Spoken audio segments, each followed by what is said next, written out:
Hello everybody, welcome to my another mini vlog. এখন আমি পৌঁছে গেছি পাটনাতে। পাটনা স্টেশন থেকে বেরিয়ে একটু জাস্ট দূরে এসেই আমরা একটু চায়ের দোকানে দাঁড়ালাম একটু চা খাওয়ার জন্য।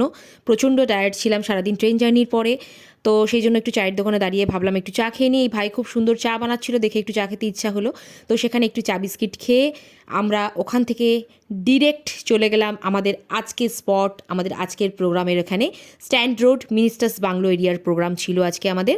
মিনিস্টার্স এরিয়ার প্রোগ্রাম খুব রেস্ট্রিক্টেড এরিয়া ছিল, তো ঢুকতে ঢুকতে খুব সুন্দর লাগলো এখানকার ডেকোরেশনটা, সেজন্য একটু ভাবলাম তোমাদের সাথে শেয়ার করি আজকে আমাদের প্রোগ্রাম স্পটটা। সামনে এখানে ব্রাইডস বসবে সেই জায়গা করেছিল, এখানে মকটেল কাউন্টার হয়েছিল এবং খুব সুন্দর করে চেয়ারগুলো ডেকোরেশন করা ছিল অডিয়েন্সের বসার জন্য। তো আমাদের স্টেজটা ছিল ঠিক পাশে এবং বাদিকে ছিল ক্যাটারারের মেয়েদের, ক্যাটারিংয়ের সমস্ত সার্ভের ব্যবস্থা ছিল। তো চলো একটু পরেই শুরু হবে আমাদের প্রোগ্রাম শুরু হওয়ার পরে যদি নেটওয়ার্কের প্রবলেম না থাকে অবশ্যই তোমাদের সাথে শেয়ার করবো আজকের প্রোগ্রামের ভিডিও। তো দেখা হচ্ছে আমার পরবর্তী মিনি ভ্লগে, দেখা হচ্ছে তোমাদের সাথে, সকলের সাথে। Bye bye.